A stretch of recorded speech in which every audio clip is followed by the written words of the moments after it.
بسم الله الرحمن الرحيم. السلام عليكم ورحمة الله وبركاته. الحمد لله رب العالمين وبه نستعين على أمور الدنيا والدين وصلى الله وسلم على نبينا محمد وعلى آله وأصحابه ومن سار على نهجه واقتفى بأثره ودعا بدعوته واستنى بسنته إلى يوم الدين. أما بعد. Alhamdulillah, bersyukur kepada Allah Subhanahu Wa Taala kita dapat bertemu pada pagi ini untuk meneruskan pembahasan kita membahaskan nama-nama Allah Al-Husna, yang mana kita masih lagi membahaskan berkenaan dengan nama Allah Subhanahu Wa Taala Al-Fattah, Al-Hakam, Ad-Dayyan. Baik, jadi kita sambung balik pembahasan kita. Itulah berkenaan dengan bagaimana kita nak memahami nama Allah Al-Hakam, Al-Fattah, Ad-Dayyan dalam konteks kisah-kisah ataupun dalam konteks ayat-ayat Al-Quran yang menceritakan tentang bagaimana orang-orang kafir mereka meminta disegerakan azab, dan bagaimana Allah Subhanahu Wa Taala memberikan penangguhan kepada mereka untuk mereka kembali bertaubat ataupun kembali kepada jalan yang benar, dan bagaimana Allah Subhanahu Wa Taala mendatangkan juga azab setelah mereka telah mengingkari utusan dan juga risalah ataupun seruan yang diserukan oleh para nabi dan rasul. Baik, sebab tu kalau kita tengok balik dalam surah, contohnya dalam surah Al-Anfal ayat 19, bagaimana Allah Ta'ala ceritakan tentang in tastaftihu faqad ja'akumul fath. Baik, kita tengok balik ayat ini, in tastaftihu faqad ja'akumul fath wa in tantahu fahuwa khairun lakum wa in ta'udu na'ud wa lan tughni 'ankum fi'atukum syai'an walau kathurat wa anna Allaha ma'al mu'minin. Jika kamu, wahai orang-orang musyrikin, memohon supaya diberikan pembukaan ataupun kemenangan bagi pihak yang benar, maka sesungguhnya kemenangan yang kamu pohonkan itu telah datang. Maksudnya telah datang kepada kamu, dan kamu telah menyaksikannya. Dan jika kamu berhenti daripada memusuhi Muhammad, wa in tantahu ay tantahu fi adaikum bi Muhammad bil Islam, wa in tantahu, kalau kamu berhenti daripada memusuhi Muhammad, fa huwa khairun lakum, maka itu lebih baik untuk kamu. Wa in ta'udu na'ud, maka dan jika kamu kembali memusuhinya, menentangnya, yakni Nabi Muhammad SAW dari risalah yang dibawa oleh baginda, na'ud, kami juga akan kembali, akan membantu Rasul kami Muhammad untuk mengalahkan kamu. Walan tughni ankum fi'atukum syai'an walau kathurat, dan golongan, yakni angkatan tentera kamu, yakni kaum musyrikin, tidak sesekali akan dapat menyelamatkan kamu, tak akan memberi apa-apa manfaat sedikit pun, walaupun walau kathurat, walaupun banyak, walaupun tentera kamu ramai. Wa anna Allaha ma'al mu'minin, bahwasanya Allah itu bersama dengan orang-orang beriman. Sebab itu ayat ni kalau kita tengok balik digunakan lafaz istiftah. Tastaftihu maksudnya seek the victory. Maksudnya mengharapkan dan meminta pertolongan ataupun kemenangan. Jadi kalau kita tengok balik, Imam Ibn Katsir rahimahullah mengatakan Allah Ta'ala berfirman kepada orang-orang kafir. Allah Ta'ala menyatakan kepada orang kafir, kalau mereka minta pertolongan, tastansiru wastaftihu Allah wa tastahkimuhu an yafsila bainakum wa baina a'daikum mu'minin, supaya Allah Ta'ala tetapkan hukum, tetapkan kemenangan kepada mereka. Itu di sini dalam konteks tetapkan pembukaan di sini, iaitulah kemenangan. dan dia adalah satu bentuk hukum, satu bentuk hukum ketetapan. So Allah Taala yang menentukan siapa yang menang, siapa yang kalah. Sudah tentulah Allah Subhanahu Wa Taala telah tulis di Lauh Mahfuz bahwasanya dan telah tulis di dalam kitabnya bahwasanya inna lanansura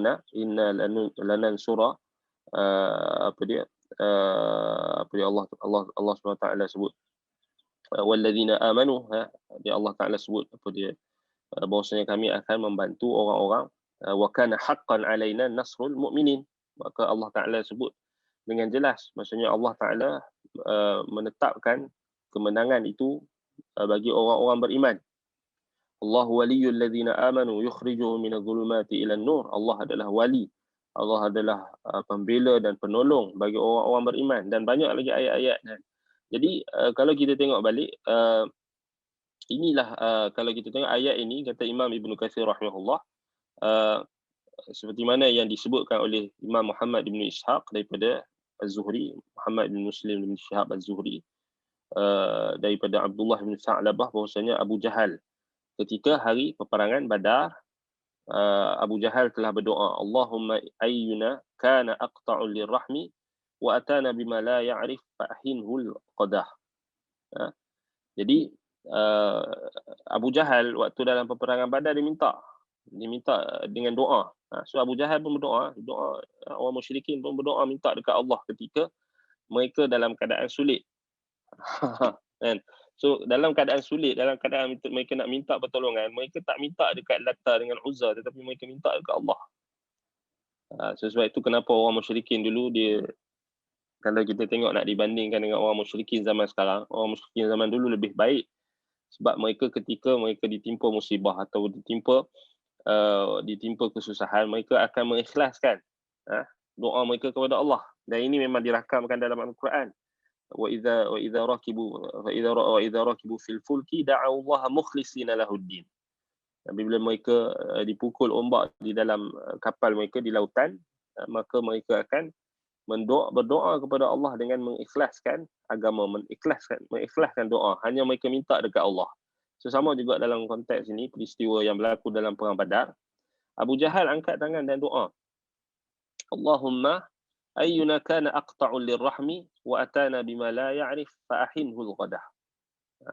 Ya Allah, siapa sahaja di kalangan kami ini, yakni di kalangan kelompok yang berperang ini, ayyuna kana aqta'u lirrahmi, yang lebih memutuskan silaturahim dan telah mendatangkan kepada kami apa yang tak diketahui, ataupun maksudnya yang tak diketahui oleh nenek moyang, maka musnahkanlah dia ataupun hinakanlah dia pada waktu pagi.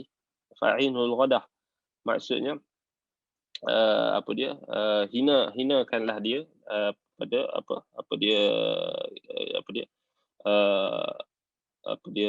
pada waktu pagi, kan. Maksudnya pada waktu pagi, maksudnya keesokan harinya, maka hinakanlah dia, maksudnya musnahkanlah dia, kan. Jadi itulah disebut sebagai istiftah, yakni istiftahan minhu. So itu maksudnya permohonan supaya diberikan kemenangan dan dihinakan pihak musuh, diberikan kemenangan. Sebab itu Allah Taala turun ayat in tastaftihu faqad ja'akumul fath, sampailah akhir ayat. Kalau kamu minta kemenangan daripada Allah, pembukaan, ketetapan, di sini konteks dia, kan, maka telah datang kepada kamu kemenangan. Maksudnya kemenangan yang Allah datangkan melalui Rasul, iaitu janji dan juga janji Allah kepada orang-orang beriman dan seluruh manusia, bahawasanya kemenangan yang hakiki itu bersama dengan Rasul, bersama dengan orang beriman. Tetapi kamu tak mau ikut dan kamu membutakan di mata kamu, itu kemenangan yang hakiki. Wa may yuti'illaha wa rasulahu faqad faza fawzan 'azima. Siapa yang mentaati Allah dan Rasul, maka sesungguhnya dia telah mencapai kejayaan yang agung. Faqad faza fawzan 'azima, dia telah berjaya dengan kejayaan yang agung, kejayaan yang hakiki. Baik, jadi itu yang dimaksudkan dengan ayat itu. Kalau kita nak tengok di sini menunjukkan Allah Subhanahu Wa Taala telah menetapkan ketetapan bahawasanya dia memenangkan orang-orang beriman, dia memenangkan Rasul. Walau apa sekalipun yang berlaku, bilangan tentera yang ramai di kalangan musuh-musuhnya, tetap Allah Ta'ala tetap jadikan kemenangan itu di pihak iaitulah Rasul. Di pihak Rasul. Baik. Dan kalau kita tengok balik dalam riwayat Imam Ahmad, Abu Jahal juga ketika bertemu dengan musuh, ketika dalam peperangan Badar, dia berdoa, Allahumma qta'li rahim wa atina bima la na'rif fa ahinhul ghadah. Ya Allah, siapa sahaja yang lebih memutuskan silaturahim. So kat sini kita tengok orang-orang musyrikin, Abu Jahal, dia memandang orang-orang Nabi SAW dan orang beriman ni telah memutuskan silaturahim sebab tak ikut ajaran nenek moyang. Memang semua orang musyrikin daripada dulu sampai sekarang, mereka perasan mereka lah orang yang paling menyambung silaturahim. Mereka perasan mereka lah orang yang membawa perpaduan. Mereka perasan mereka lah yang membawa kesatuan. So, sampai sekarang, kalau sebut musyrikin, mereka syok sendiri dan mereka menyangka mereka lah yang paling menyambungkan silaturahim.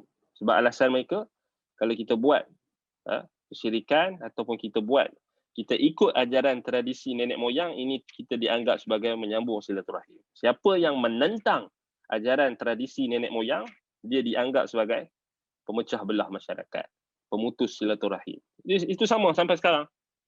Sampai sekarang kan. Yang baru-baru ni keluar satu kenyataan. Entah daripada Mamat mana ada kenyataan dia kata. Dia kata apa? Dia kata Wahabi ni lah kan. Wahabi ni pemecah belah kan. Ataupun dia pemecah belah kesatuan. Jadi samalah maksudnya memecah belahkan. Dia kata memecah belahkan apa dia akidah umat Islam zaman berzaman, macam-macam tuduhan sama macam orang musyrikin zaman dulu. Mereka tuduh benda yang sama. Mereka tuduh Nabi Muhammad SAW bila bawa ajaran tauhid, maka mereka tuduh Nabi Muhammad sebagai pemutus dan pemecah belah, pemutus silaturahim, dan membawa ajaran yang baru, ajaran yang tak pernah diketahui nenek moyang. Itu macam-macam tuduhan kan. So sebab itu kalau kita tengok balik ini Abu Jahal ketika ini dinamakan mustastih, dia minta pertolongan. So baik. Jadi hadis tu sudah diriwayatkan oleh Imam An-Nasa'i, Al-Hakim dalam Mustadrak dan hadisnya sahih. Baik. Kalau kita tengok perkataan As-Suddi pula, kana al-musyrikun hina kharaju min Makkah ila Badr akhadhu bi astari Ka'bah fastansaru Allah wa qalu Allahumma ansur a'la al-jundain wa akramul fi'atain wa khairal qabilatain. Daripada As-Suddi pula cakap, orang musyrikin dulu bila mereka keluar daripada Mekah untuk menuju ke Badar, dalam peperangan Badar, mereka buat apa? Mereka pegang kelambu Kaabah. Tengok, bukan main-main. Mereka pegang kelambu Kaabah, tabarruk. Orang musyrikin pun dia bertabarruk, pegang kelambu Kaabah. Fastansarullaha. Mereka minta doa kepada Allah, minta kemenangan dengan bertabarruk. So tabarruk ni kan, bukannya kita kena fahamlah, tabarruk ada tabarruk yang syar'i, ada tabarruk yang tidak syar'i. Ada tabarruk yang sunni, ada tabarruk yang bid'i. So kalau kita tengok sini, orang musyrikin dulu pun dia tabarruk juga, tapi tabarruk bid'i, tabarruk syirki, tabarruk syirik. Kan? Tabarruk yang bid'ah, tabarruk yang tak disyariatkan. So dia pegang kelambu Kaabah. Sebab apa? Sebab dia orang anggap Kaabah tu berkat. Kan? Jadi apa yang ada dekat kelambu Kaabah tu berkat. So dia pegang. Bertabaruk. So kita jangan ingat bertabaruk ni orang musyrikin tak tabaruk. Dia tabaruk. Kan? So ini menunjukkan kepada kita, baik sekarang dia orang pegang, dia orang akhadhu astaril Kaabah, pegang kelambu Kaabah. Baik, cuba kita cek dalam syariat, cek dalam hadis. Ada tak Nabi SAW berdoa dengan Nabi pegang kelambu Kaabah? Tak ada. Ada tak sahabat buat? Tak ada. Sebab tu kita tahu benda tu bid'ah. Satu dia adalah perbuatan orang musyrikin. Seorang yang zaman sekarang ni yang duk pegang Kaabah, tabaruk, tak betul lah. Tak betul lah, bukan itu cara dia. Bukan semua bahagian Kaabah tu diperintahkan untuk kita pegang ataupun untuk kita cium. Hanya bahagian yang tertentu seperti Hajarul Aswad. Dan kalau kita tengok balik, ini perbuatan orang musyrikin. So kalau kita kaji tentang macam mana berlakunya syirik, so kita pun tak hairan bila orang hari ni bila dia orang obses dengan objek, dengan objek tertentu yang dikaitkan dengan Rasulullah, yang dikaitkan dengan Kaabah dan sebagainya. Dia sebenarnya berlaku waktu zaman Nabi Ismail, lepas Nabi Ismail wafat. Kemudian golongan, kalau kita tengok balik golongan yang obses dengan Kaabah waktu tu dah ada. Maksudnya dia orang macam lepas pada tu lepas pada zaman kita, zaman Islam, 300 tahun lepas 300 tahun hijrah kan, ada golongan Qaramitah yang dia orang curi Hajarul Aswad kan. So dia orang ada i'tiqad. Sebenarnya i'tiqad akan adanya power dekat batu Kaabah tu semua tu sebenarnya awal lagi, zaman selepas Nabi Ibrahim dengan Nabi Ismail wafat ada dah. So dia orang ada satu kabilah ni, dia orang buat Kaabah sendiri. So sebab dia orang terlampau obses dengan Kaabah. So dia orang ingat bila dia orang buat Kaabah sendiri, maka dia orang akan dapat keberkatan yang sama. So sama juga berlaku Abraha bila dia nak challenge Kaabah, tapi dia tak buatlah Kaabah, dia buat gereja kan. Jadi kalau kita tengok balik ke semua tu, dia ada maksudnya ada persamaan lah kat situ dari sudut zaman sekarang ni mereka nak jadikan capal pula. Kan? Kita kata syirik marah. Tapi memang itu perbuatan orang yang musyrikin. Memang orang beriman tak akan buat macam tu. Yang nak tabaruk dengan dahlah lakaran. Dahlah lakaran, bukan asal pun. Kan? Hanya lakaran, gambaran. Kan? Bukannya capal yang asal. So lagilah jelasnya bentuk paganisme tu, bentuk kita kata bau-bau syirik tu. Kan? Jadi orang musyrikin pegang kelambu Kaabah, lepas tu minta doa kepada Allah, tabaruk. Kan? Sebab tu dia orang minta apa? Allahumma ansur a'lal jundain.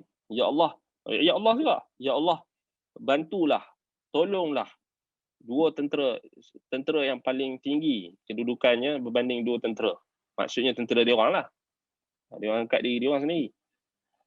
Wa akramul fi'atain. Bantulah dua kelompok yang salah satunya yang paling mulia. Ini mereka lah. Wa khairul qabilatain. Dan daripada dua kabilah, bantulah kabilah yang paling baik. Dalam doa pun fanatik tu. Dalam doa pun ta'assub. Tak sebut apa hamba dia ke apa, tapi sebut sebaik-baik kabilah. Bangga lagi dalam doa dia orang. Kemudian Allah Ta'ala pun turunkan ayat in tastaftihu faqad ja'akumul fath. Kan? Kalau kamu minta pertolongan, telah datang kepada kamu pertolongan, iaitu Nabi Muhammad dah bawa kemenangan. Yang kamu kena ikut. Muhammad dan orang beriman telah bawa kemenangan kepada kamu. Telah bawa Islam. Itu hakikat kemenangan. Pertolongan, pembukaan, ketetapan, hukum yang didatangkan oleh Allah Al-Hakam, Al-Fattah, Ad-Dayyan. Jadi kat sini kalau kita tengok balik, mereka tak nampak. Tak nampak.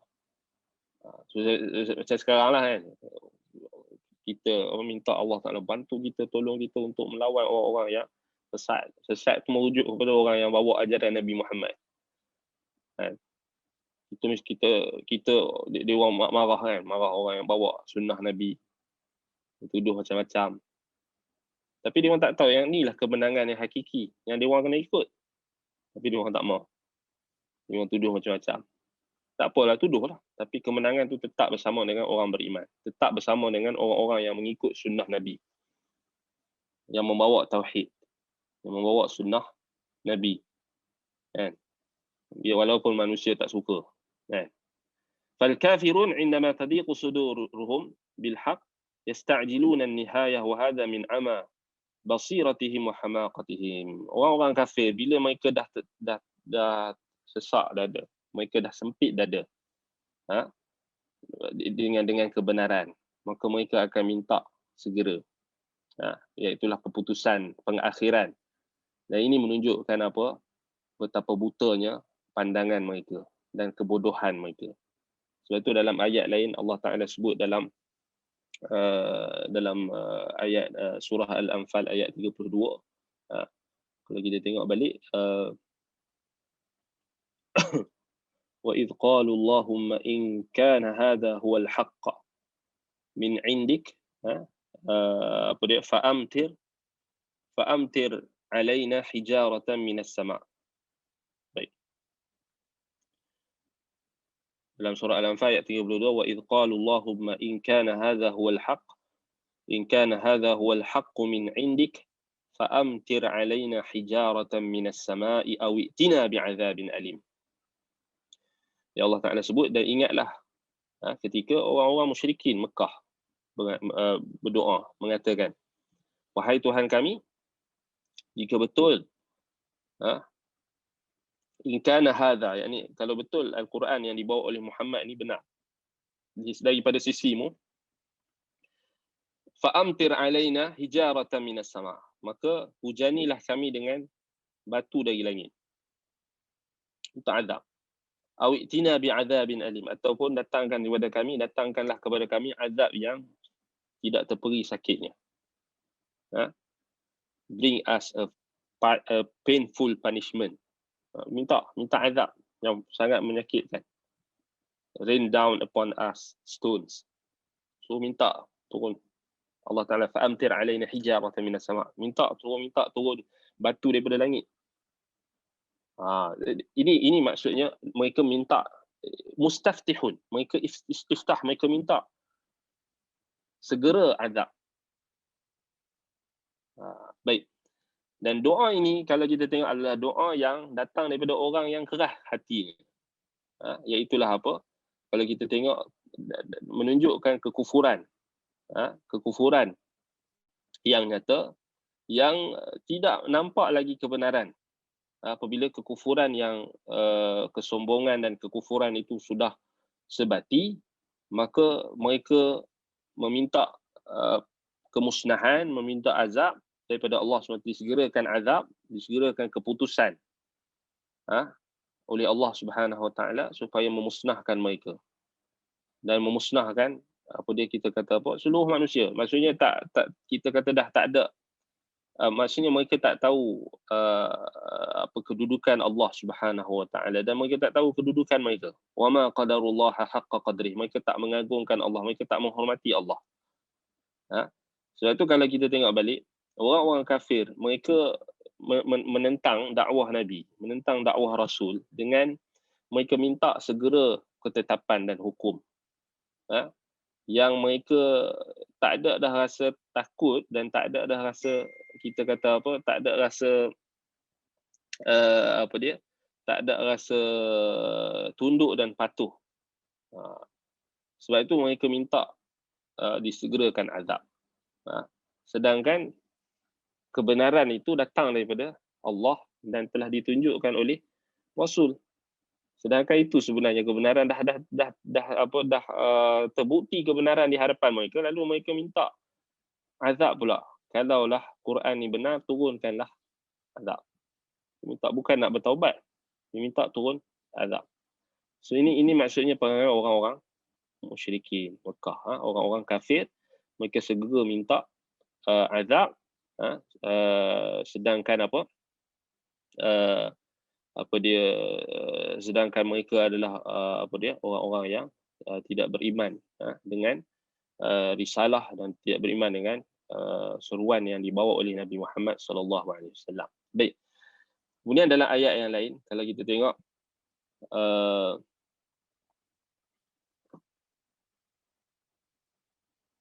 dalam surah Ibrahim ayat 9.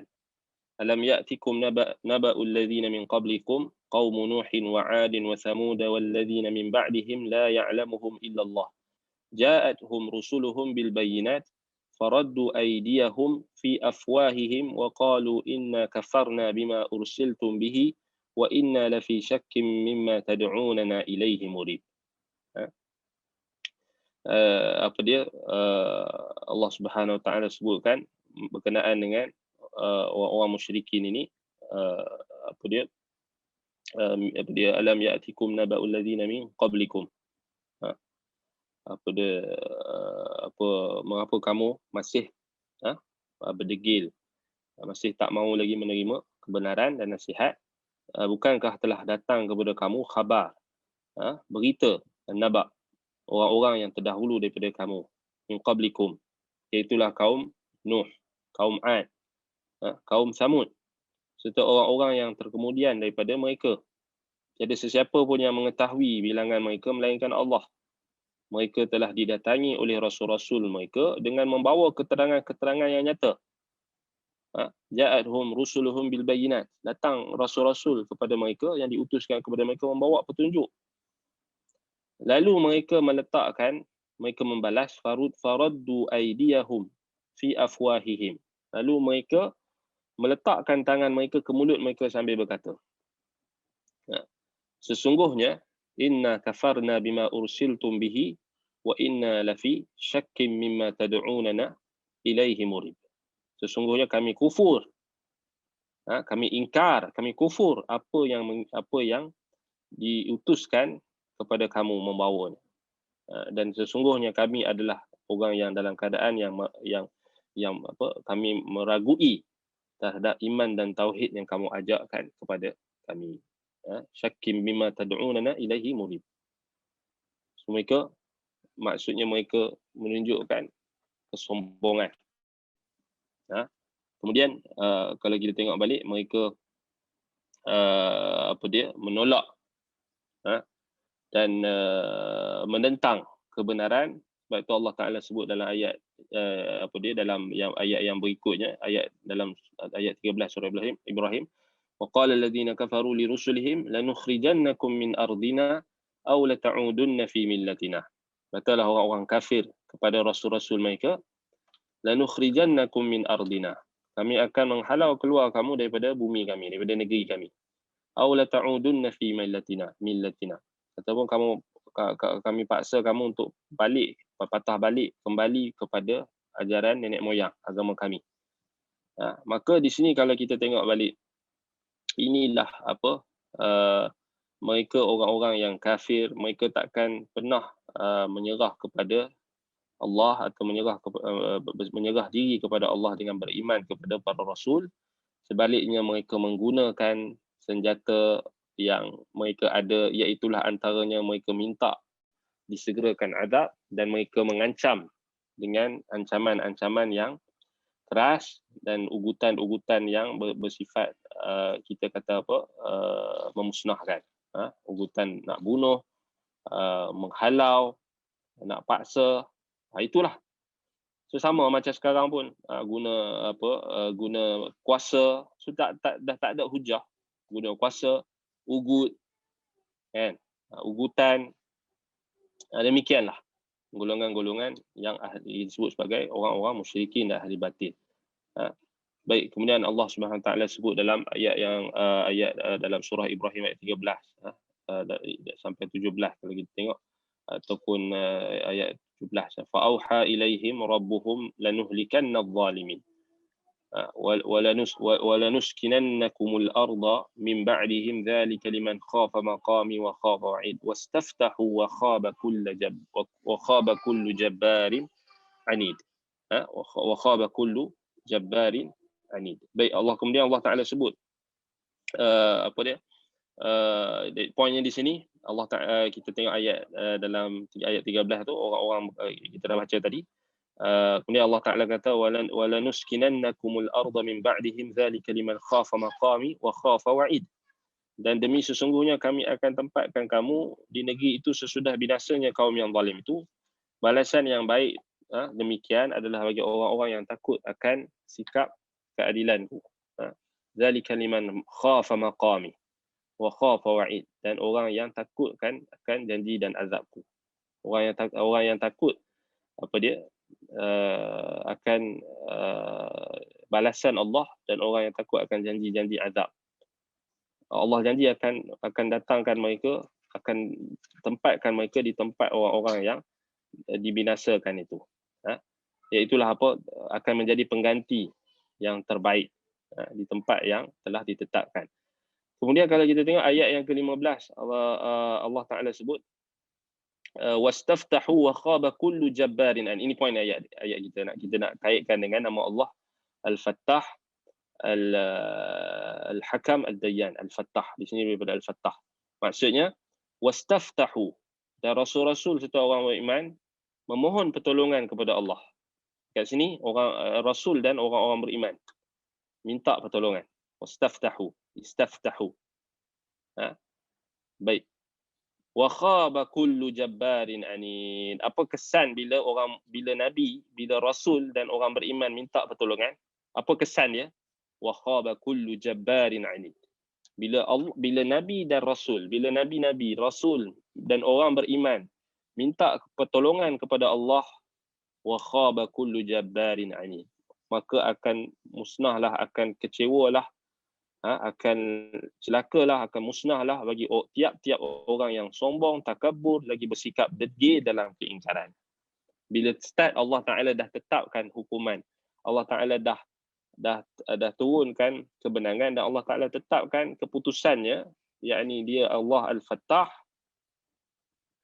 maka apa? Dia menetapkan keputusan berdasarkan keadilannya, berdasarkan apa dia kita kata keadilannya, dan juga berdasarkan ilmu pengetahuan dan juga kebijaksanaannya, Al-Hakim, Al-Khabir, Al-Fattah, Al-Alim, maka ketika itu musnahlah, akan celakalah, akan kecewalah orang-orang yang apa kita kata yang sombong, yang takabur, yang degil, jabbarun anid. Itu kalau kita tengok balik, kemudian waraihi jahannam wa yusqa min ma'in sadid. So Allah Taala ancam mereka dengan jahannam, yang di belakang ataupun di dalam jahannam itu adanya air yang mereka akan diberi minum daripada air yang apa dia, min ma'in sadid, maksudnya air yang keluar daripada tubuh bakaran ataupun dia kesan ataupun apa dia nanah, ataupun yang keluar darah dan nanah daripada tubuh ahli neraka yang dibakar. Itu apa dia, ma'in sadid. Yatajarra'uhu wa la yakadu yusighuhu wa ya'tihi al-maut min kulli makanin wa ma huwa bimayyitin wa min wara'ihi 'adzabun ghalidh. Maka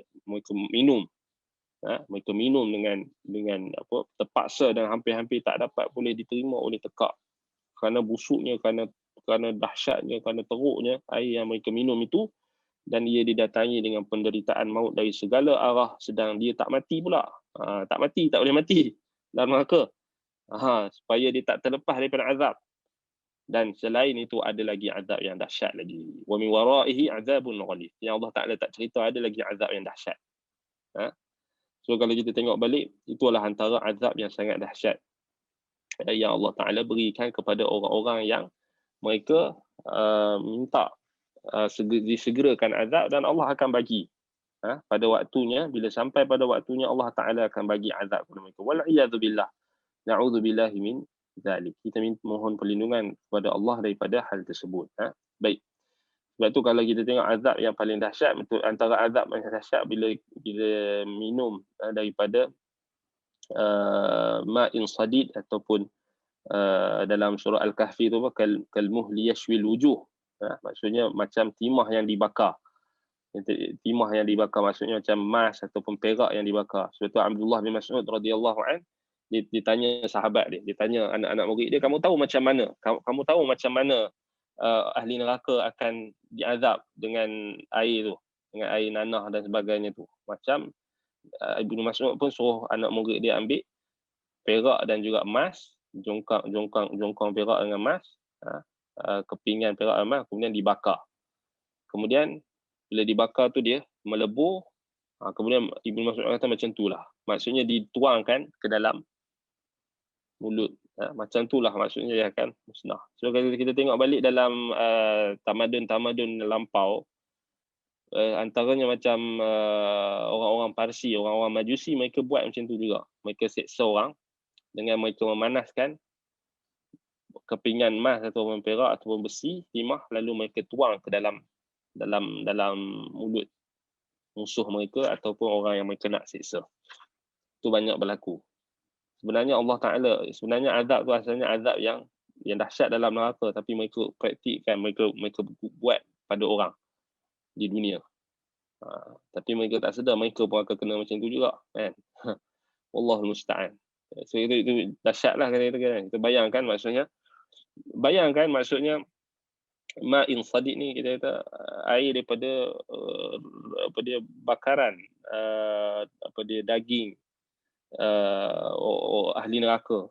Maksudnya darahnya, nanahnya, kemudian dituangkan dan diminum. Bukan dituangkan, diminum. Tak maksudkan akan minum, akan diberi minum. Maksudnya sudah tentulah kalau di dunia ni akan matilah, tapi di dalam neraka tak akan mati. Na'udzubillah min dzalik. Baik. Jadi فبعد الفتح لا يكون إلا النصر للموحدين والخيبة والحلاء لكل جبار عنيد. Selepas dah minta pertolongan daripada Allah, maka pertolongan itu, bantuan dan pertolongan, pembelaan itu takkan berlaku melainkan untuk orang-orang yang mentauhidkan Allah. Orang yang mentauhidkan Allah. Dan kecelakaan dan kemusnahan dan juga kesengsaraan akan berlaku kepada orang-orang yang degil, orang-orang yang sombong, orang-orang yang takabur, orang-orang yang kafir. Sebab itu, inilah keyakinan kita. Maksudnya kalau start, mereka minta pertolongan atas kekufuran mereka, kita orang beriman pun berhak untuk minta, bahkan kita lebih berhak untuk minta pertolongan. Kalau start kita minta pertolongan Allah, mereka akan musnah. Mereka akan celaka, mereka akan dimusnahkan oleh Allah Subhanahu Wa Taala. Dengan apa cara sekalipun, ya Allah Subhanahu Wa Taala akan tarik dengan tahap demi tahap ataupun dengan perlahan demi perlahan, sedikit demi sedikit. Seperti mana firman Allah Subhanahu Wa Taala, sanastadrijuhum min haitsu la ya'lamun wa umli lahum inna kaidi matin. Kami akan menarik perlahan-perlahan, sedikit demi sedikit. Sanastadrijuhum, istidraj, min haitsu la ya'lamun, daripada arah yang mereka tidak sedar, yang mereka tak perasan. Kemusnahan tu datang kepada mereka sedikit demi sedikit. Min haitsu la ya'lamun wa umli lahum, dan Allah bagikan penangguhan. Allah Ta'ala tahan, Allah Ta'ala bagi sedikit demi sedikit. Inna kaidi matin, Allah kata. Sungguhnya tipu dayaku adalah sangat teguh.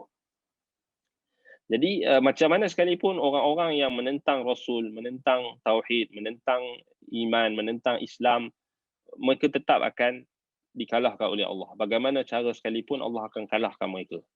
Sama ada dengan segera ataupun dengan bertahap-tahap, mereka tetap akan dikecewakan oleh Allah Subhanahu Wa Taala. Sebab itu kita kena yakin.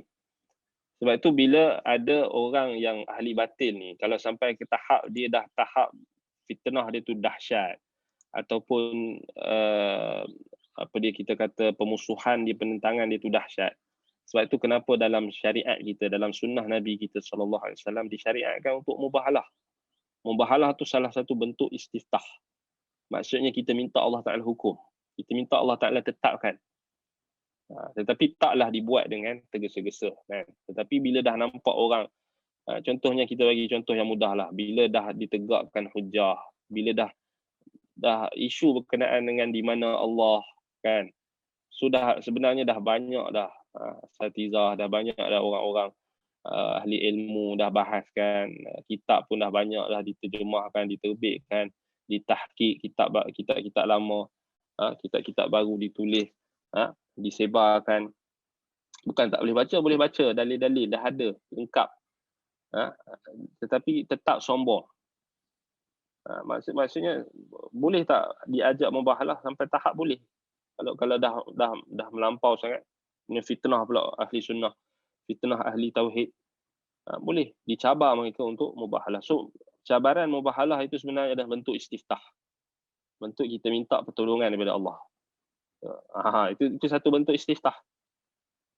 Bukan kita segera minta, tapi sebenarnya kita maksudnya bagi pendakwah, bagi orang-orang ahli tauhid, mereka bersabar, mereka berdakwah dulu. Tapi ada waktunya dah sampai tahap kalau mereka dah mula mempelekehkan orang beriman, dah mula mempelekehkan Al-Quran, mempelekehkan As-Sunnah, mempelekehkan ahli tauhid, mempelekehkan orang yang nak bawa dakwah Islam yang murni, nak bawa dakwah tauhid, nak bawa dakwah sunnah, maka kita boleh cabar. Sebab itu ini berlaku pada zaman salaf, dan Nabi SAW sendiri mempraktikkan. Ketika Nabi mengajak mubahalah dengan orang Yahudi, Nabi mengajak mubahalah, Nabi mencabar mubahalah dengan Nasrani Najran, tak berani semua tak berani. Sebab apa? Dia pun tahu kalau start dah datang fath, datang pembukaan, datang ketetapan, datang kemenangan, datang pembukaan ketetapan hukum Allah, habis. Mereka akan celaka. Sebab tu hanya orang beriman yang akan yakin. Hanya akan yakin. Dan dalam masa yang sama, mereka juga akan, kalau orang yang musyrikin tadi, musyrikin yang dah kerah kesyirikan dia, kerah hati dia, dia akan nak yakin juga dia berada di pihak benar. Tak mustahil dia pun akan menyahut cabaran mubahalah, macam Abu Jahal ungkapkan doa dia tadi. So dia orang pun walaupun dalam keadaan kesyirikan, dia orang tetap yakin yang dia orang benar. Itu dah sampai tahap mereka dah keras hati. Memang tak nafikan ada orang ahli batil yang macam tu. So kita kata kat situlah penting kita nak faham konteks ayat Quran yang cerita tentang istiftah ni. Maksud istiftah di sini maksudnya memohon kemenangan, memohon pembelaan, bantuan Allah Subhanahu Wa Taala untuk orang-orang beriman. Dan juga untuk Allah Taala menetapkan keputusan hukumnya ke atas orang-orang yang kafir atau orang-orang yang menentang kebenaran. Baik. Dan kalau kita tengok balik, datang al-fath yang akbar, yakni yang paling besar, pembukaan kemenangan atau pertolongan yang paling besar, iaitulah pada hari apa? Pada hari kiamat. Ketika dihimpunkan seluruh makhluk, maka itulah sebenarnya ketetapan yang paling besar, ataupun kita kata pembukaan yang paling besar. Yang Allah Subhanahu Wa Taala sebutkan di dalam surah Sabah ayat 26. Baik. Jadi Allah Ta'ala berfirman, Qul yajma'u bainana Rabbana atau Rabbuna. Qul yajma'u bainana Rabbuna thumma yaftahu bainana bilhaq wa huwal fattahul alim. Katakanlah lagi, Tuhan kita akan menghimpunkan kita semua pada hari kiamat. Kemudian dia akan menyelesaikan. Thumma yaftahu bainana, al-fath maksudnya menetapkan, menghukum, yahkumu bainana, menetapkan, menyelesaikan, membuka. Kat sini maksudnya yaftahu bainana bil haq, yakni menghukum dengan kebenaran, dengan penyelesaian yang benar, dengan ketetapan hukum yang benar di hari akhirat kelak. Wa huwal fattahul alim, dan dialah juga al-fattah, yakni al-hakim, yakni hakim, penetap dan pemutus keputusan yang paling adil, al-alim, yang maha mengetahui segala sesuatu. So kat situ point dia, wa huwal fattahul alim. Ini nama Allah al-fattah. So al-fathul akbar, pembukaan ataupun penetapan keputusan yang paling besar nanti yang akan berlaku pada hari kiamat. Kan, ketika hari dihimpunkan seluruh manusia, seluruh makhluk, ketika itu Allah akan menghukum dengan adil. Maka kita tunggu. Kalau dia lepas hari ni, dia boleh lepas hari ni, dia boleh aniaya orang beriman. Hari ni dia fitnah orang-orang Islam, kat dunia ni dia buat makar, tipu daya ke atas orang-orang beriman, dia menentang musuh, dia menentang pendakwah-pendakwah tauhid, dia memfitnah pendakwah-pendakwah tauhid dan sunnah. Macam-macam dia buat. Dia sekat, dia tak bagi tauliah. Dia apa lagi yang dia orang buat? Dia buat fitnah, dia orang sekat. Buatlah apa nak buat, tetapi keputusannya Allah Ta'ala akan bentangkan di hadapan seluruh makhluk, nanti dia akan dihinakan. Sebab Allah Taala dah isytiharkan. Man adha li waliyan faqad adhantuhu bil harb. Maka barang siapa yang menyakiti waliku, maka aku mengisytiharkan peperangan. Faqad adhantuhu bil harb. Barang siapa yang menyakiti wali-waliku, maka aku mengisytiharkan peperangan. So Allah Ta'ala isytiharkan peperangan ni bukan senang. Orang yang memfitnah, orang yang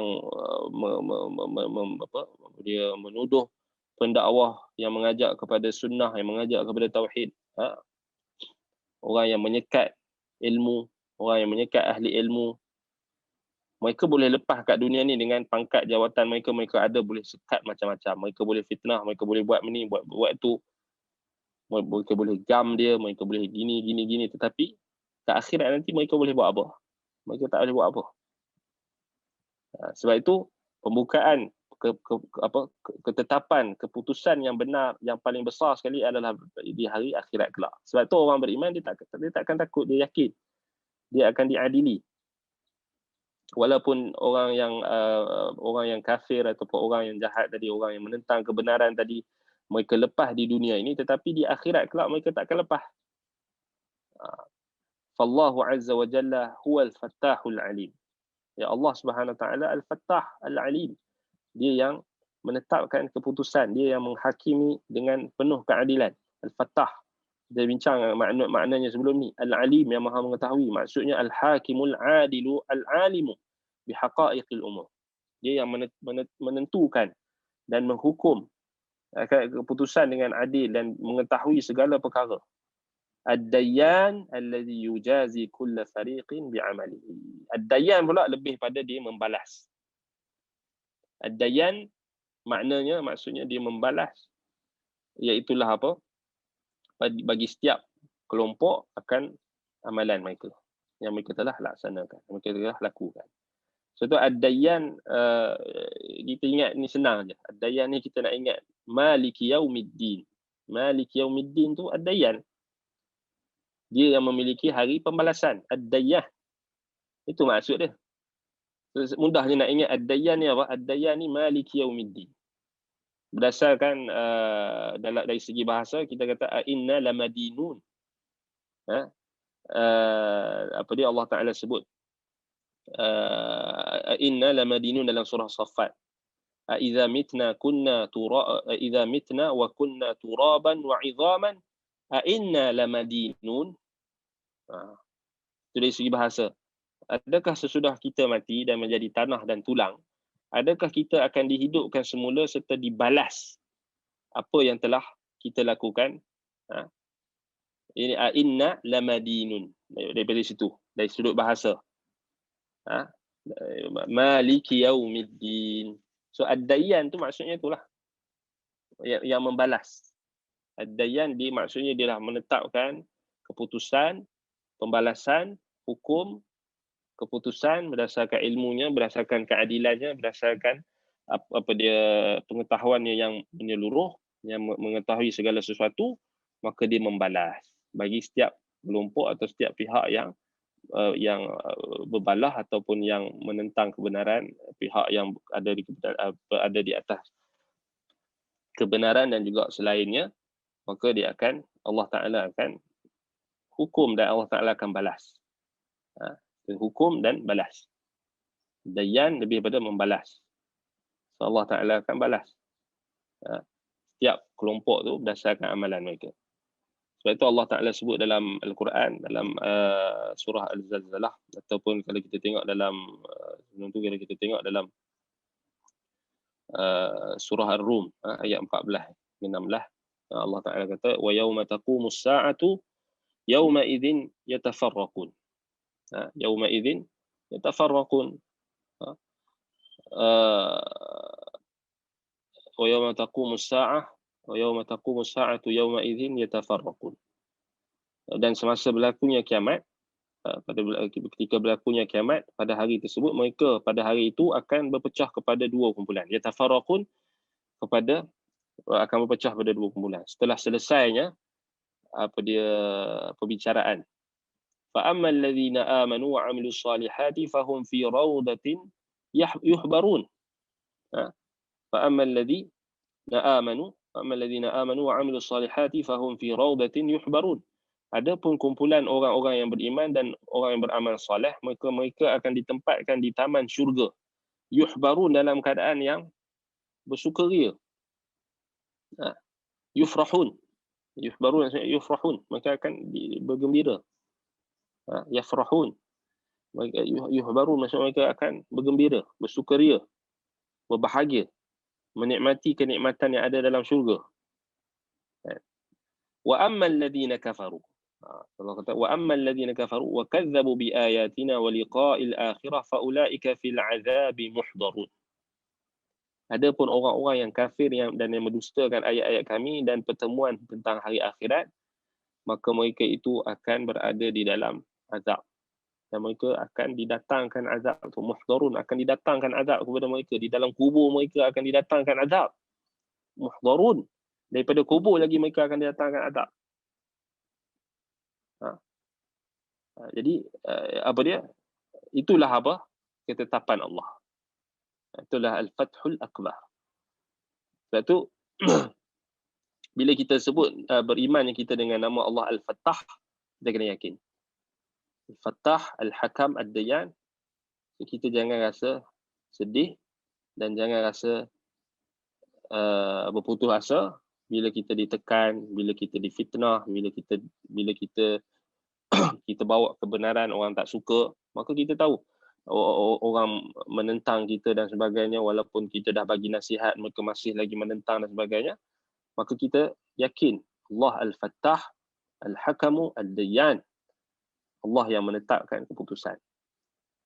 Orang buat naya kita ke apa-apa saja, kita yakin Allah akan mengadili. Allah akan menentukan keputusannya dan Allah akan membalas. Sebab itu orang-orang beriman dia tenang. Dia tenang, dia takkan rasa dia takkan rasa sedih yang melampau, dia takkan rasa berat, dia takkan rasa berputus asa. Sebab semuanya kita serahkan kepada Allah. Hasbi Allah wa ni'mal wakil. Hasbi Allahu la ilaha illahu alaihi tawakkaltu wa huwa rabbul arshil azim. Semuanya Allah cukup bagi kita. Sebab dia Tuhan kita. Qul hasbi Allah. Katakan hasbi Allah, cukup Allah. Al-Fattah, Al-Hakam, Ad-Dayyan. Kemudian dalam surah Al-Zalzalah, kalau kita tengok, iza zulzilatil ardu zilzalaha wa akhrajatil ardu athqalaha wa qala al-insanu ma laha yawma idzin tuhaddithu akhbaraha bi anna rabbaka awhalaha yawma idzin yasduru an-nasu ashtatan liyuraw a'malahum faman ya'mal mithqala dharratin khairan yarah wa man ya'mal mithqala dharratin syarran yarah. Bila bumi digegarkan dengan gegaran, dengan gempa bumi dengan gegaran yang sangat sedahsyat-dahsyatnya. Kemudian serta bumi itu mengeluarkan segala isinya. Wa akhrajatil ardu athqalaha, akan mengeluarkan segala isinya. Wa qala al-insanu ma laha, dan berkatalah manusia dengan perasaan yang takut, yang gerun, apa yang sudah terjadi kepada bumi. Wa qala al-insanu ma laha, apa yang terjadi kepada bumi. Yauma idzin tuhaddithu akhbaraha, pada hari itu bumi pun menceritakan tentang beritanya, khabarnya. Bumi akan report apa benda yang telah berlaku. Bi anna rabbaka awhalaha, bahawa Tuhanmu telah memerintahkan dengan hal demikian, berlaku hal demikian. Ya Allah Ta'ala dah komen. Allah Ta'ala dah komen bumi supaya mengeluarkan isinya dan menceritakan apa yang berlaku. Yauma idzin yasdurun nasu ashtatan liyuraw a'malahum. Pada hari itu manusia akan keluar berselerak dari kubur masing-masing untuk diperlihatkan kepada mereka balasan amalan-amalan mereka. Faman ya'mal mithqala dzarratin khairan yarah. Maka sesiapa yang berbuat kebaikan sebesar, terseberat zarah, nescaya akan dilihatnya lah dalam suratan, dalam ketetapan dan suratan amalannya kebaikan. Wa may ya'mal mithqala dzarratin syarran yarah. Siapa yang membuat kejahatan sebesar zarrah, nescaya akan dilihatnya juga amalan itu. Walaupun sebesar zarrah. Ya. Kebanyakan translation dia terjemah atom, tak tepat. Zarrah ni maksudnya dari segi orang Arab tak faham, tak pernah faham zarrah ni atom. Itu adalah terjemahan yang tak tepat. Zarrah iaitu apa? Semut kecil. Semut kecil yang kalau dia berjalan di atas kita punya anggota badan, kita tak sedar. Cuma kita rasa sikit kan. Zarrah. Itu asalnya. Sebab tu Quran kalau kita terjemah tak ikut bahasa Arab, dia tetap tak tepat lah. Kalau walaupun kita ikut bahasa moden, dia takkan tepat. Sebab tu dia kena ikut bahasa yang asal dia turun. Sebab tu zarrah, ini yang disebutkan oleh guru kami Syekh Saleh Al-Uzaimi ketika beliau menjelaskan tentang zarrah ini. Orang Arab tak pernah tahu pun atom tu apa. So, yang dia tahu semut kecil. So, Al-Quran turun dengan khitab Arab. Baik. Kemudian, jadi itu menunjukkan hari yang kita kata hari penetapan akan keputusan Allah. Orang yang akan buat baik akan dapat kebaikan. Orang yang buat kejahatan akan dapat balasan kejahatan. Itulah menunjukkan terrealisasinya nama Allah Ad-Dayyan. So Allah Ta'ala Ad-Dayyan. Dia membalas. Walaupun sebesar zarah kebaikan, maksudnya dia akan balas. Sebesar zarah keburukan, dia akan balas. So kita yakin. Baik. Daripada Abu Hurairah radhiyallahu anhu katanya Rasulullah sallallahu alaihi wasallam membaca yauma idzin tuhaddithu akhbaraha. Pada hari yang diceritakan segala cerita tentang bumi. Bumi diperintahkan oleh Allah. Maka kata Nabi sallallahu alaihi wasallam, atadruna ma akhbaruha? Adakah kamu mengetahui apakah ceritanya? Apa cerita bumi itu? Qalu Allah wa rasuluhu a'lam. Kata para sahabat, Allah dan Rasulnya lebih mengetahui. Qala fa inna akhbaraha an tashhada ala kulli 'abdin aw amatin bima 'amila ala dhahriha. An taqul amal kadza wa kadza yaum kadza wa kadza. Qala fa hadhihi akhbaruha. Itulah apa? Khabar yang akan diberitakan oleh bumi nanti, iaitu pada hari yang akan bergoncang dan akan bergegar dengan sedahsyat-dahsyatnya gegaran, iaitulah akan disaksikan, akan menjadi saksi bagi setiap hamba atau sama ada lelaki atau perempuan akan apa yang mereka amalkan di belakang bumi, di atas bumi. Ala dhahriha maksudnya di atas permukaan bumi.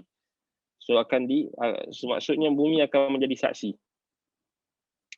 Maksudnya bumi akan kata amal kadza wa kadza, orang ni beramal dengan ini gini-gini, yaum kadza wa kadza, pada hari ini orang ni beramal gini-gini. Fahadhihi akhbaruha, maka inilah khabarnya. Inilah khabar yang Allah Ta'ala akan singkapkan nanti. Hadis ini diriwayatkan oleh Imam Ahmad dan At-Tirmidzi mensahihkan hadis ini. Maksudnya bumi akan jadi saksi atas apa yang kita amalkan. Kalau kita buat amalan baik, bumi nampak. Allah Ta'ala jadikan dia sebagai saksi. So kita nak lari kat mana? Bumi semua milik Allah. Wa annal arda lillahi jami'an. Wa lillahi mulkus samawati wal ard. Bagi Allah itu kerajaan langit dan bumi. So kita nak lari mana? Nak lari ke planet Mustari ke, nak lari ke planet Neptune ke, nak lari ke planet Pluto ke, tu still bumi Allah. Tak boleh lari. Marah ke mana ke, still bumi Allah.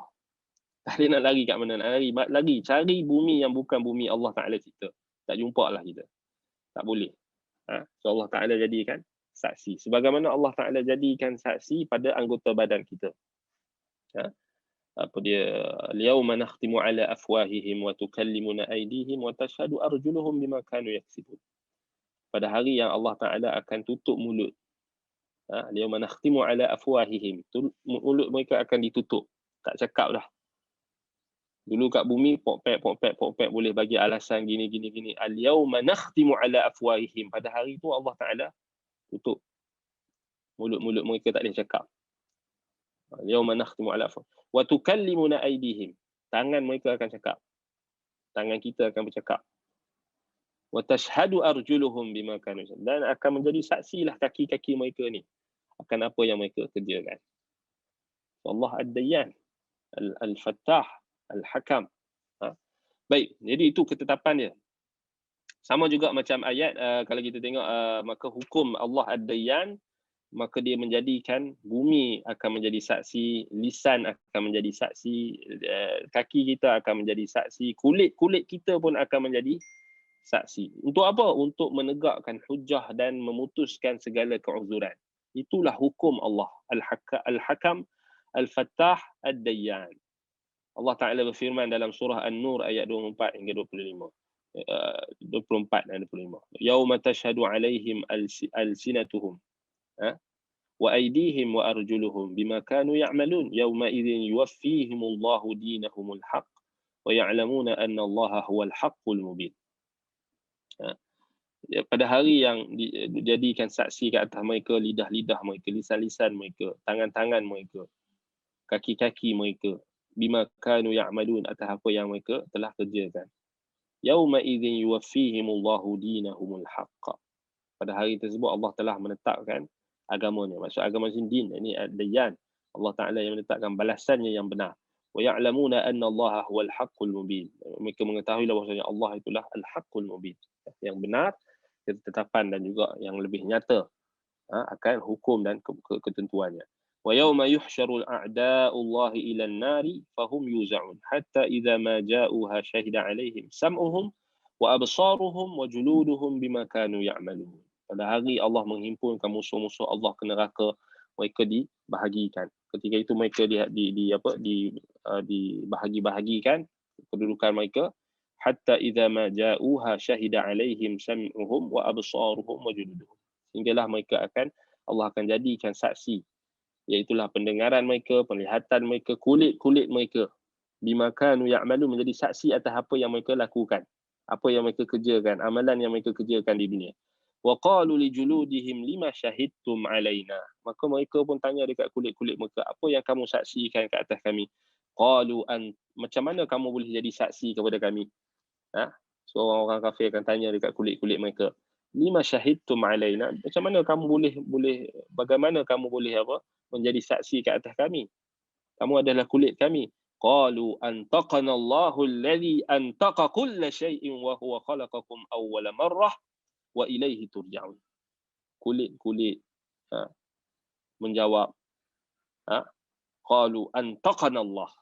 Mereka menjawab, yang memberi kami keupayaan untuk berkata-kata, untuk menjadi saksi adalah Allah alladhi antaqa kulla shay', yang dialah yang memberikan kemampuan untuk berkata-kata, bertutur pada setiap sesuatu.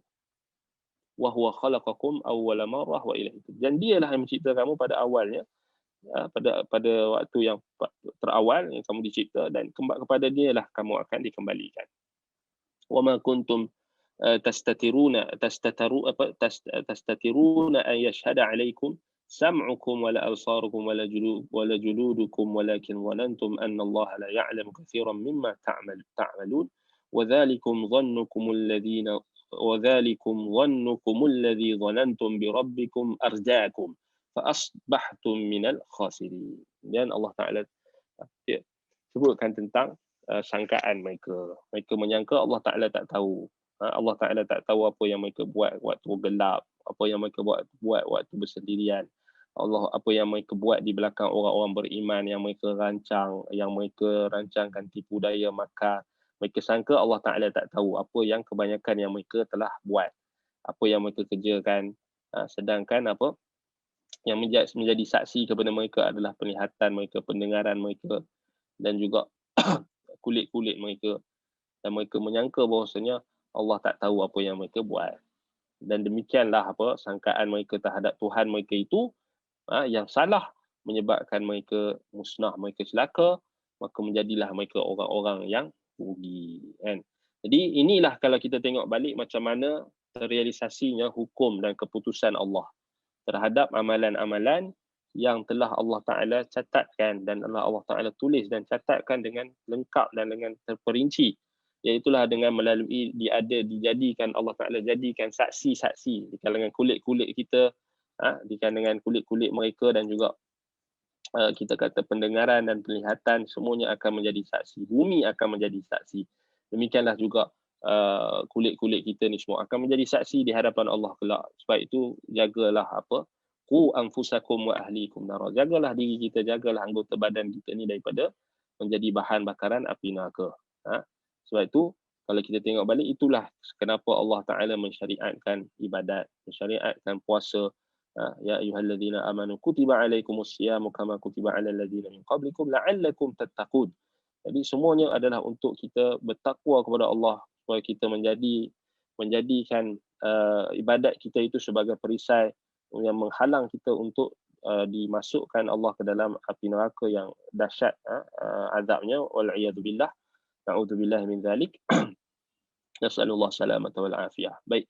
Jadi kalau kita tengok balik, itu antara ayat-ayat yang menjelaskan kepada kita bagaimana kita nak faham nama Allah Al-Fattah, Ad-Dayyan, Al-Hakam. Al-Hakam, Al-Fattah, Ad-Dayyan, iaitulah merujuk kepada ketetapan Allah Subhanahu Wa Taala yang Maha Adil, yang penuh dengan keadilan dan pembalasan yang Allah jadikan dengan terperinci. Apa yang Allah Ta'ala catatkan dan apa yang Allah Subhanahu Wa Ta'ala tetapkan, itu kesemuanya adalah dengan keadilan dan juga dengan kebijaksanaan, dengan ilmu Allah yang meliputi segala sesuatu. Baik, kalau ada soalan, kita buka soalan. Kita sampai sebelah suku. Baik, kalau ada soalan, kita buka soalan. Kalau tak, kita sambung sikit lagi. Baik. Maka dalam ayat yang berikutnya dalam surah Al-Kahfi ayat 49, Allah Taala sebut wa nad'ul mawazina al-qist yaumil qiyamah fala tuzlamu nafsun syai'an wa in kana mithqala habatin min khardalin ataina biha wa kafa bina hasibin. So Allah Taala sebut berkenaan dengan bagaimana hukumnya yang adil. Allah Taala kata wa kafa bina hasibin, wa kafa bina hasibin. Dalam surah dalam surah kalau kita tengok ni dalam surah Al-Anbiya. Sebelum tu kita tengok wa wudi'al kitab, surah Al-Kahfi. Wa wudi'al kitabu fataral mujrimina mushfiqina mimma fihi wa yaquluna ya wailatana. Kita tengok dalam surah Al-Kahfi dulu. Allah Ta'ala sebut berkenaan dengan ayat 49, wa wudi'al kitabu fataral mujrimina mushfiqina mimma fihi wa yaquluna ya wailatana ma li hadzal kitabi la yughadiru saghiratan wala kabiratan illa ahsaha wajadu ma 'amilu hadira wala yadhlimu rabbuka ahada. Dan kitab-kitab amalan juga tetap akan dibentangkan. Wa wudi'al kitab, kitab-kitab amalan kita ni akan dibentangkan. Maka engkau melihat fataral mujrimin, engkau melihat orang-orang yang berdosa, orang-orang yang melakukan jenayah, orang-orang yang melakukan dosa. Itu mereka merasa takut, musyfiqin. Mereka merasa takut akan apa yang tersurat di dalam catatan amalan mereka. Dan mereka akan berkata wa yaqulun ya wailatana ma li hadzal kitab. Mereka akan berkata, aduhai celakanya kami, mengapa kitab ini demikian keadaannya. Tidak meninggalkan yang kecil ataupun yang besar, melainkan semua dihisab, semuanya dihitung, semuanya dicatatkan. La yughadiru saghiratan wala kabiratan illa ahsaha. Bayangkan, nak bagi tahu adilnya Allah, nak bagi tahu Al-Hakam, Al-Fattah, Al-Alim, Al-Dayyan, betapa Allah Ta'ala, betapa adilnya Allah dalam ketetapan, dalam hukumnya, dalam penentuannya, keputusannya.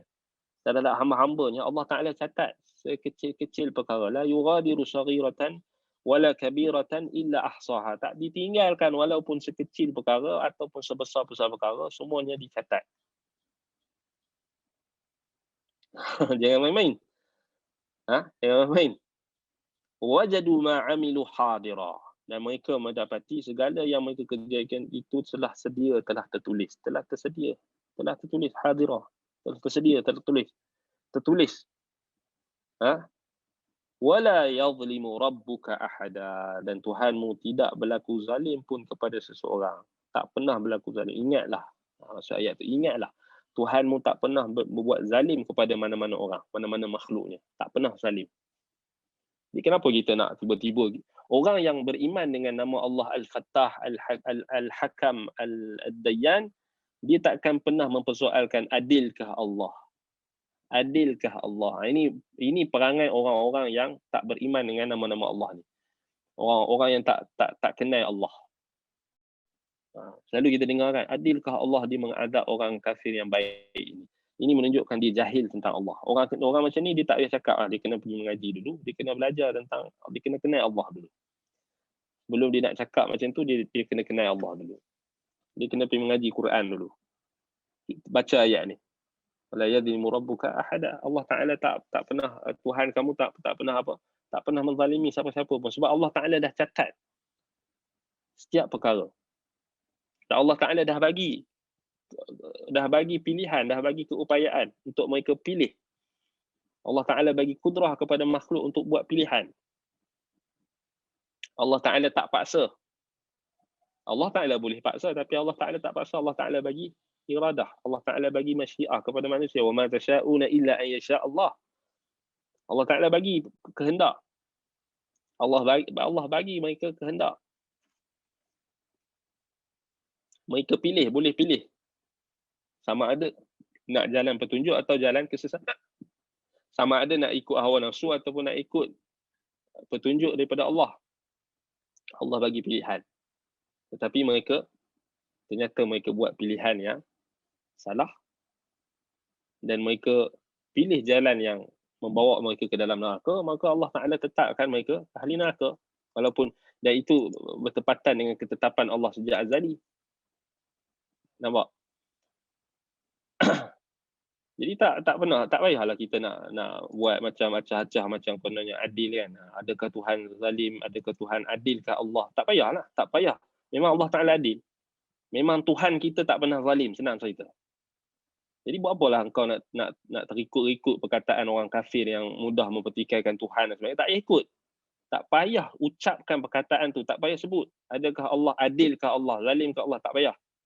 Kalau engkau betul-betul kenal Tuhanmu, kenal Allah, yang mana dia dah provide segala nikmat untuk kamu, dah bagi mata, dah bagi pendengaran, dah bagi segala nikmat, tapi kamu tetap kufur kepada dia, kenapa kau tiba-tiba nak pertikaikan keadilan Allah? Tak perlu. Tak perlu ucap pun, tak perlu tulis pun. Ni sebahagian orang dia acah-acah macam konon adil, konon mu'tadil. Salah. Kenyataan tu salah. Kan? Adilkah Allah, adilkah Allah? Tak payah. Memang Allah Ta'ala adil sebab dia Tuhan. Kena kenal Allah. Zalim ke Allah? Allah tak memang tak zalim. Wa ma rabbuka bidhallamin lil abid. Dia memang tak zalim. Sebab dia Tuhan. Kan? Kalau dia zalim, dah musnah dah kita semua ni. Dah tak wujud kita ni. Pupus kalau dia zalim. Musnah habis. Kalau dia zalim. Tapi Allah adil. Kan? Sebaliknya kita kena tuhmah diri kita. Adil atau tak kita ni. Zalim atau tak. Syukur atau kufur. Sebab kita memang Allah Ta'ala cipta manusia ni memang zaluman jahula. Zalum, memang kita ni banyak buat zalim.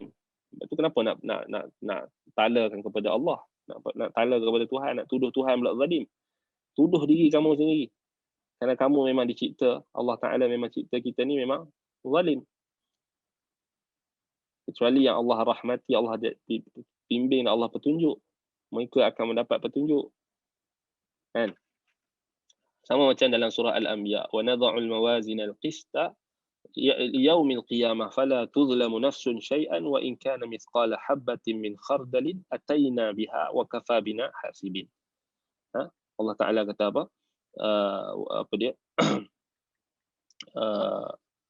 Pada wa nad'ul mawazina al-qista yaumil qiyamah. Ya ini dan ingatlah kami akan membentangkan dan mengadakan neraca timbangan yang adil untuk menimbang amalan-amalan makhluk pada hari kiamat kelak. Yaumil qiyamah, untuk hari kiamat. Fala tuzlamu nafsun syai'an. Dan maka tidak ada sesiapa pun yang dianiaya ataupun dizalimi sedikit pun. Wa in kana mithqala habatin min khardalin ataina biha. Dan kalaulah amalan itu walaupun seberat biji sawi sekalipun, nescaya kami akan mendatangkannya untuk ditimbang dan untuk dihitung. Ataina biha wa kafa bina hasibin, dan cukuplah kami sebagai penghitung. So Allah Taala cukup. Allah Taala cukuplah kami yang akan putuskan, yang kami akan hitungkan, yang kami hisapkan. Kemudian Allah Taala sebut berkenaan dengan ganjaran ataupun balasan. Faman taqulat mawazinuhu faulaika humul muflihun. Wa man khaffat mawazinuhu faulaika alladhina khasiru anfusahum fi jahannam khalidun. Itu ad-dayyan. Yang tadi al-hakam, al-fattah. Dia macam ni lah, kita kata al-fattah ni lebih pada permulaan di dunia. Ketetapan dia tu yang diketahui. Al-hakam ni lebih pada keputusan dia yang berlaku setelah itu. Dia maksud dia pada yang kedua, peringkat yang kedua. Ad-dayyan yang terakhir lah. Ad-dayyan, sebab tu ad-dayyan ni dia lebih terfokus pada hari akhirat. Sebab di hari akhirat, hari pembalasan.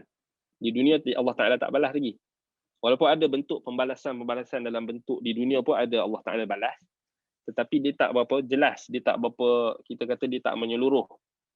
Tapi yang menyeluruh, yang menyeluruh adalah pada hari akhirat. Itu ad-dayyan ni dia lebih pada yang terakhir. Sebab tu kalau kita tengok Imam Ibn Al-Qayyim rahimahullah, dia akan bila disebut ad-dayyan ni, nama Allah ad-dayyan, dia akan sebut tentang berkenaan dengan hari akhirat. Balik pada Maliki Yaumiddin. So, Al-Fattah ni dia lebih pada yang di dunia, menetapkan keputusan di dunia.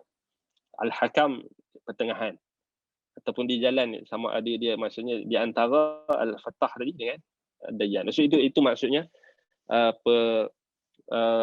kita kata makna yang lebih terperinci lah, apa perbezaan antara Al-Fattah, Al-Hakam, Ad-Dayyan. Itu dari sudut itu ada perbezaan yang agak sedikit lah, maksudnya dari sudut keturutan dia tu. Kalau kita letak turutan, Al-Fattah dulu, Al-Hakam, kemudian Ad-Dayyan. So Ad-Dayyan ni lebih pada hari akhirat. Al-Fattah ni lebih pada di dunia. Lebih pada kita kata keputusan yang telah ditetapkan di dunia. Sebab tu banyak ayat dalam Quran Allah Ta'ala sebutkan istiftah ini, Al-Fattahul Alim ni, maksudnya dia lebih merujuk kepada permohonan untuk ketetapan ataupun keputusan Allah Ta'ala di dunia. Tetapi tak bermaksud kita kata, tak bermaksud lazim ataupun mesti kita tahu perbezaan tu, tak semestinya. Maksudnya ialah kita nak tahu apa perbezaan yang kecil. Padahal ketiga-tiga tu maksud lebih kurang sama je kan. Lebih kurang sama je, semuanya penentu, pemutus, hakim, penetap hukum, ketetapan, kan. Baik. Baik, Allah Ta'ala sebut orang yang berat, orang yang ringan. Orang yang berat dia punya timbangan dia, maka orang itu orang yang akan berjaya. Orang yang ringan timbangannya, orang itu orang yang akan rugi, yang merugikan diri mereka sendiri, dan mereka akan masuk ke dalam neraka Jahannam, kekal di dalamnya, wal'iyadzubillah. Sebab itu, wa amamul hakamul fattahud dayyan yakhibul zalim wala yajidul zalimuna hamima wala syafi'a. Sebab itu di hadapan Allah Al-Hakam, Al-Fattah, Ad-Dayyan, maka orang-orang zalim ni dia akan kecewa. Dia akan menang. Dia akan kecewa di hadapan Allah. Dan orang-orang yang zalim, orang-orang yang syirik kepada Allah, dia takkan ada siapa-siapa yang akan bantu dia, dia takkan ada orang yang akan bagi syafaat dekat dia di akhirat kelak. Wa'anatil wujuhu lil hayyil qayyum wa qad khaba man hamala dhulma. Ma lidh-dhalimin min hamimin wala syafi'in yuta'. So semua tak ada. Teman rapat semua tak boleh bagi syafaat bagi orang-orang yang zalim, orang-orang yang syirik kepada Allah, orang-orang yang melakukan kezaliman kepada Allah Subhanahu Wa Taala, dan juga makhluk-makhluk yang lain, pada hamba-hambanya. Baik. Jadi kalau kita tak ada soalan, kita tangguh majlis kita. InsyaAllah kita akan sambung pada yang akan datang. Aqulu qawli hadza wa astaghfirullah li wa lakum. Subhanakallahumma wa bihamdika asyhadu an la ilaha illa anta astaghfiruka wa atubu ilaik. Sallallahu ala Muhammad wa ala alihi wa sahbihi wa baraka wasallam. Alhamdulillah rabbil alamin. Assalamualaikum warahmatullahi wabarakatuh.